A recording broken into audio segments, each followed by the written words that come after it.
আসসালামু আলাইকুম। ধন্যবাদ সবাইকে। আশা করি তোমরা ভালো আছো। আল্লাহর রহমতে আমিও ভালো আছি। আজকে আমি ফিজিক্স 2 বইয়ের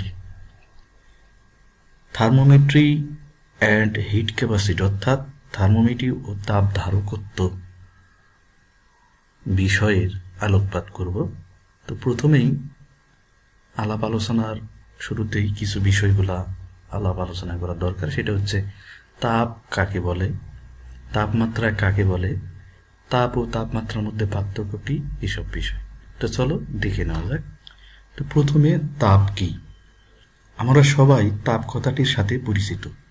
কোনো বস্তুকে স্পর্শ করলে আমরা ঠান্ডা অনুভব করি বা গরম অনুভব করি। এক টুকরা বরফ হাত দিলে স্পর্শ করলে ঠান্ডা অনুভব হয়, আবার ফুটন্ত পানিতে হাত দিলে প্রচণ্ড গরম অনুভব হয়। সুতরাং যার প্রভাবে কোনো বস্তু ঠান্ডা বা গরম অনুভব হয় সেটাই হচ্ছে তাপ। অর্থাৎ কোনো বস্তুতে তাপ প্রয়োগ করলে গরম অনুভব হয়, আবার কি অনুভব হয়? তাপ অপসারণ করলে ঠান্ডা অনুভব হয়। কোনো বস্তু উষ্ণ ও শীতলতর অনুভূতি সৃষ্টি করলে সেটাকেও তাপ বলা হয়। অর্থাৎ তাপ হচ্ছে এক প্রকার শক্তি, যেটাকে অদৃশ্য শক্তিও বলা যায় বা ইনভিজিবল এনার্জিও বলা যেতে পারে। তাপের নির্দিষ্ট কোনো আকার, আয়তন, বর্ণ, গন্ধ কোনো কিছুই নেই। কেবলমাত্র কোনো বস্তুতে যদি তাপের উপস্থিতি থাকে তাহলে সেটা গরম হবে, এবং সেটা যদি অপসারণ হয় তাহলে সেটা শীতলতম হবে। সুতরাং বলা যায় যে তাপ এক প্রকার শক্তি, যা আমাদের গরম বা ঠান্ডার অনুভব সৃষ্টি করে। চলো এরপর আমরা দেখে নিই তাপমাত্রা কাকে বলে। তো কোনো বস্তুর সংস্পর্শে আসলে গরম বা ঠান্ডা অনুভব হয়। তাপ প্রয়োগ করলে বস্তুটি গরম হয় এবং হ্রাস করলে ঠান্ডা অনুভব হয়। কাজেই কোনো বস্তুকে স্পর্শ করলে বস্তুটি আমাদের যে পরিমাণ গরম কিংবা ঠান্ডা অনুভূতি জাগায় তাই বস্তুর উষ্ণতা বা বলা হচ্ছে টেম্পারেচার অথবা তাপমাত্রা। যদি একটি গরম বস্তুর সংস্পর্শে একটি ঠান্ডা বস্তু রাখা হয় তবে দেখা যায় গরম বস্তু আস্তে আস্তে ঠান্ডা হতে থাকে, অপরদিকে ঠান্ডা বস্তু আস্তে আস্তে গরম হতে থাকে। যতক্ষণ পর্যন্ত ওই দুই বস্তুর তাপমাত্রা সমান না হবে ততক্ষণ পর্যন্ত এই প্রক্রিয়া চলতে থাকবে। এর কারণ হলো, যখন দুটি বস্তু একত্রে আনা হয় তখন গরম বস্তু থেকে ঠান্ডা বস্তুর দিকে তাপ প্রবাহিত হয়। যখনই দুটি বস্তুর তাপমাত্রা সমান হবে তখনই তাপ প্রবাহ বন্ধ হয়ে থাকে। অতএব বলা যায় তাপমাত্রা বা উষ্ণতা কোনো বস্তুর এমন এক তাপীয় অবস্থা যা দ্বারা তাপ প্রবাহের দিক নির্দেশ করে। অর্থাৎ একটি বস্তু কি পরিমাণ গরম বা ঠান্ডা তার পরিমাণকে আপাতভাবে ওই বস্তুর তাপমাত্রা বা উষ্ণতা বলা হয়। তো চলো আমরা এখন তাপ এবং তাপমাত্রার মধ্যে পার্থক্যটা দেখে নিই। তো অলরেডি তাপ এবং তাপমাত্রা কাকে বলে সংজ্ঞাগত বিষয়টা আমরা জেনে এসেছি। তো তাপ আসলে অ্যাকচুয়ালি কি? তাপ এক প্রকার শক্তি। অপরদিকে তাপমাত্রা হচ্ছে বস্তুর তাপীয় অবস্থা। তাপ হলো তাপমাত্রার কারণ। অপরদিকে তাপমাত্রা হচ্ছে কি? তাপের ফল। ক্যালোরিমিটার দিয়ে তাপ মাপা যায়, অপরদিকে থার্মোমিটার দিয়ে তাপমাত্রা পরিমাপ করা যায়। তাপের আন্তর্জাতিক একক হচ্ছে জুল। আন্তর্জাতিক বলতে তো বুঝো তোমরা, এসআই একক যেটা বলা হয় সেটা হচ্ছে জুল। অপরদিকে তাপমাত্রার আন্তর্জাতিক একক হচ্ছে কেলভিন। তাপের প্রবাহ তাপের পরিমাণের উপর নির্ভর করে না, অপরদিকে তাপের প্রবাহ তাপমাত্রার উপর নির্ভর করে। তো এরকম আরো কিছু পার্থক্য আছে, যে দুটি বস্তুর মধ্যে তাপের প্রবাহ সমান থাকলেও তাপমাত্রা সমান নাও হতে পারে।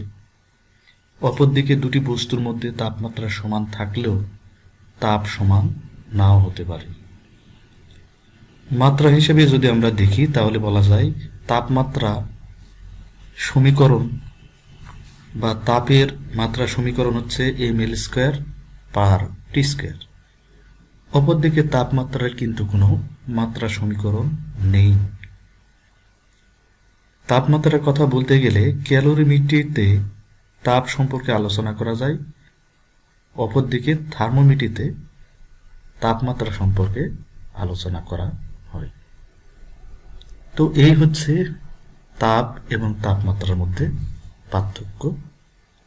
তো চলো এখন আমরা তাপের বিভিন্ন একক নিয়ে আলাপ আলোচনা করব।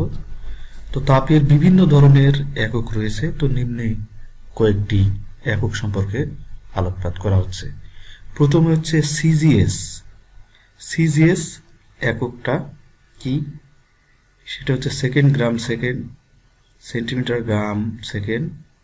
তো এখানে সিজিএস পদ্ধতিতে তাপের একক হচ্ছে ক্যালোরি। তো ক্যালোরিটা কাকে বলে? ক্যালোরিমিটার হচ্ছে 1 গ্রাম বিশুদ্ধ পানির তাপমাত্রা 1 ডিগ্রি সেলসিয়াস পর্যন্ত বৃদ্ধি করতে যে পরিমাণ তাপের প্রয়োজন হয় তাকে 1 ক্যালোরি বলে। অর্থাৎ 1 ক্যালোরি সমান হচ্ছে 1 গ্রাম ইন্টু হচ্ছে 1 ডিগ্রি সেলসিয়াস। অপরদিকে এফপিএস, যেটা ব্রিটিশ থার্মাল ইউনিট বা এটাকে বলা হয় ব্রিটিশ তাপীয় একক। এটা কি? 1 পাউন্ড পানির তাপমাত্রা 1 ডিগ্রি ফারেনহাইট পর্যন্ত বৃদ্ধি করতে যে পরিমাণ তাপের প্রয়োজন হয় তাকে 1 ব্রিটিশ তাপীয় একক বা এফপিএস বলা হয়। 1 ব্রিটিশ তাপীয় একক বা বিটিইউ সমান হচ্ছে, এখানে লেখা যাচ্ছে 1 পাউন্ড ইন্টু হচ্ছে 1 ডিগ্রি ফারেনহাইট। অপরদিকে এখানে এফপিএস পদ্ধতিতে আরো একটি বড় একক আছে যেটাকে বলা হয় থার্ম। তো থার্ম কি? 1000 পাউন্ড বিশুদ্ধ পানির তাপমাত্রা 100 ডিগ্রি ফারেনহাইট বৃদ্ধি করতে যে পরিমাণ তাপের প্রয়োজন হয় তাকে বলা হচ্ছে 1 থার্ম। আর 1 থার্ম সমান লেখা যায় 1 ব্রিটিশ তাপীয় একক বা এটাকে বলা হচ্ছে 10⁵ ব্রিটিশ তাপীয় একক। এটা 10⁵ হবে, 10⁵ এখানে 5। তাহলে 1 থার্ম সমান হচ্ছে 10⁵ ব্রিটিশ তাপীয় একক। এরপর আমরা সবচেয়ে গুরুত্বপূর্ণ যেটা এবং বর্তমানে সবচেয়ে ব্যবহৃত হয় সেটা হচ্ছে আন্তর্জাতিক একক বা এসআই ইউনিট বা একক বলা হচ্ছে। তো এসআই পদ্ধতিতে তাপের একক হচ্ছে জুল, আর 1 ক্যালোরি সমান হচ্ছে 4.2 জুল। জুল কাকে বলে? যে পরিমাণ তাপ প্রয়োগ করলে 1 জুল পরিমাণ কাজ সম্পাদিত হয় তাকে 1 জুল বলে।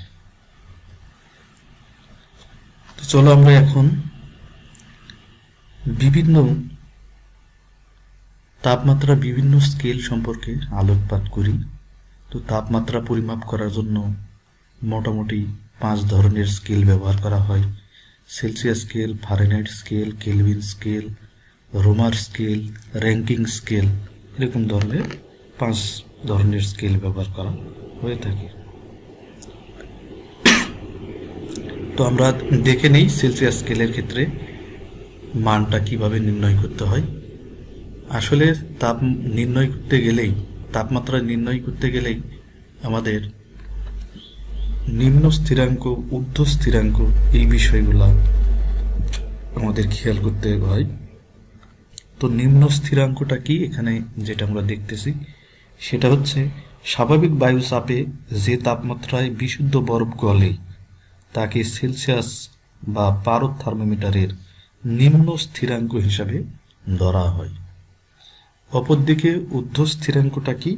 স্বাভাবিক বায়ু চাপে যে তাপমাত্রায় বিশুদ্ধ পানি ফুটে বাষ্পে পরিণত হয় তাকে সেলসিয়াস বা পারদ থার্মোমিটারের ঊর্ধ্ব স্থিরাঙ্ক হিসাবে ধরা হয়। তো সেলসিয়াস স্কেলের ক্ষেত্রে নিম্ন স্থিরাঙ্কের মান হচ্ছে 0°C, ঊর্ধ্ব স্থিরাঙ্কের মান হচ্ছে 100°C। এই দুইটার মধ্যে ব্যবধান হচ্ছে 100। অপরদিকে ফারেনহাইট স্কেলের ক্ষেত্রে নিম্ন স্থিরাঙ্ক হচ্ছে 32°C আর ঊর্ধ্ব স্থিরাঙ্ক হচ্ছে 212°C। এদের মধ্যে ব্যবধান হচ্ছে 180।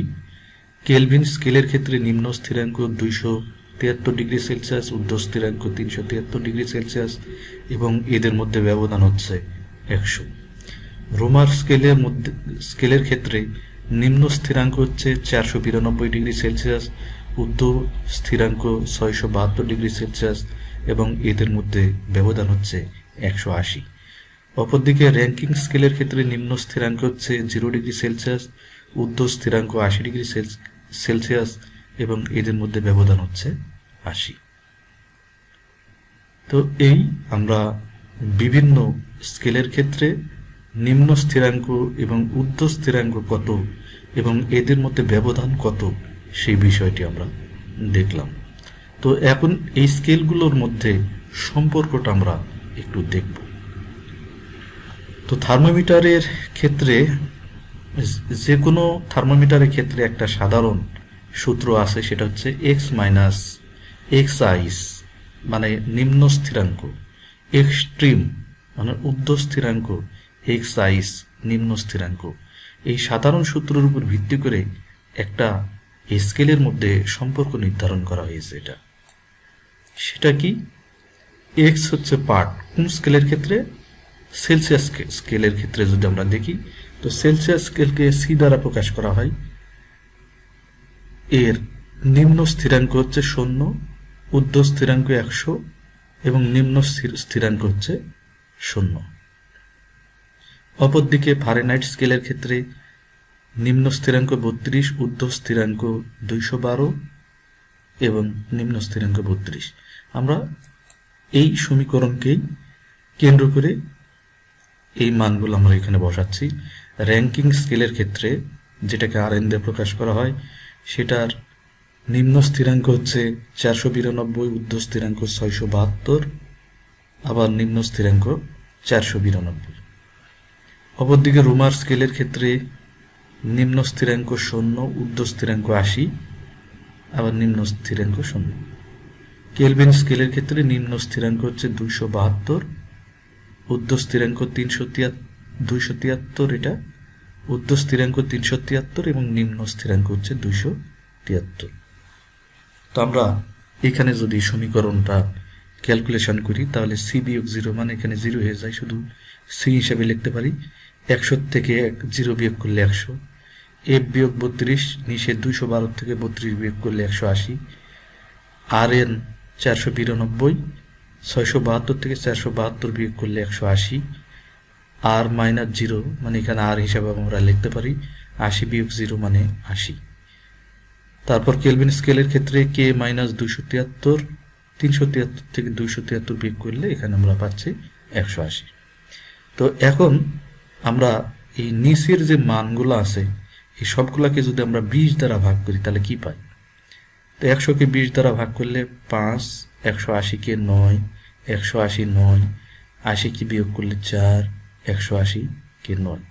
তো এটা হলো আমরা সর্বশেষ একটা সমীকরণ পেলাম, যেই সমীকরণের মাধ্যমে আমরা degree Celsius, Fahrenheit, Rankine scale, Romer scale, Kelvin scale, এই স্কেলগুলোর ক্ষেত্রে আমরা মানটা কনভার্ট করতে পারবো।